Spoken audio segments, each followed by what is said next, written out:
Hello friends, how are you all? Hope you all are well. Welcome back to my channel.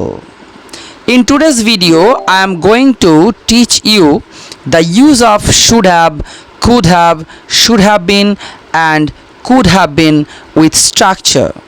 So let's start. প্রথমেই রয়েছে should have. Should have এই ভার্বটি আমরা ব্যবহার করে থাকি উচিত ছিল এই অর্থে, অর্থাৎ উপদেশ দেওয়ার ক্ষেত্রে এটি ব্যবহৃত হয়ে থাকে। স্ট্রাকচারটি হলো প্রথমে subject plus should have plus V3 অর্থাৎ ভার্বের past participle form plus rest of the sentence. Example দিয়ে বোঝা যাক। প্রথম উদাহরণটি হলো, তোমার আমাকে সত্য কথা বলা উচিত ছিল। এটা ইংলিশে কীভাবে বলবে? You should have told me the truth. Next এক্সাম্পলটি হলো, তোমার আরও মন দিয়ে পড়া উচিত ছিল। বাক্যটি কীভাবে বলবে? You should have studied harder. Next ভার্বটি রয়েছে could have.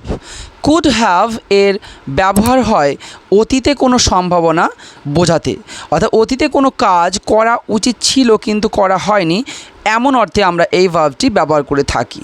স্ট্রাকচারটি হলো subject plus could have plus V3 অর্থাৎ ভার্বের থার্ড ফর্ম যেটা past participle form plus rest of the sentence. Example, তুমি আমার সঙ্গে যেতে পারতে। এটা কীভাবে বলবে ইংলিশে? না, you could have gone with me. পরবর্তী উদাহরণটি হলো, তুমি আমার কাজটি করে দিতে পারতে। এটা কীভাবে বলবে? You could have done my work. Next ভার্বটি হলো should have bin.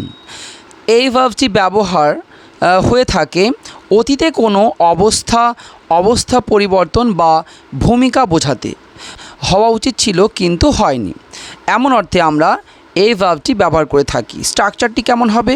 Subject plus should have been plus noun হতে পারে অথবা অ্যাডজেক্টিভ অথবা ভার্ব প্লাস আইএনজি এবং রেস্ট অফ দ্য সেন্টেন্স।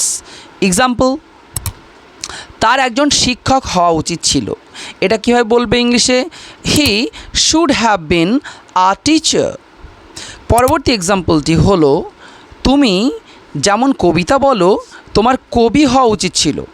এটা কীভাবে বলবে ইংলিশে? The way you recite poems you should have been a poet. পরবর্তী ভার্বটি হলো কুড হ্যাভ বিন। এই ভার্বটি আমরা ব্যবহার করে থাকি অতীতের কোনো সম্ভাবনা বোঝাতে।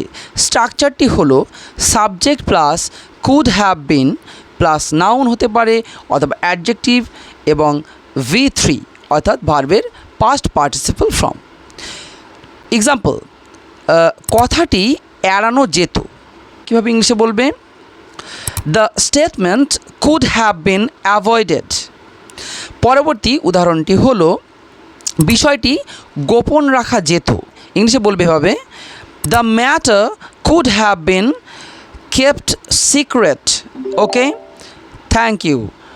ভিডিওটা যদি ভালো লেগে থাকে অবশ্যই একটা লাইক করো, কমেন্টস করো।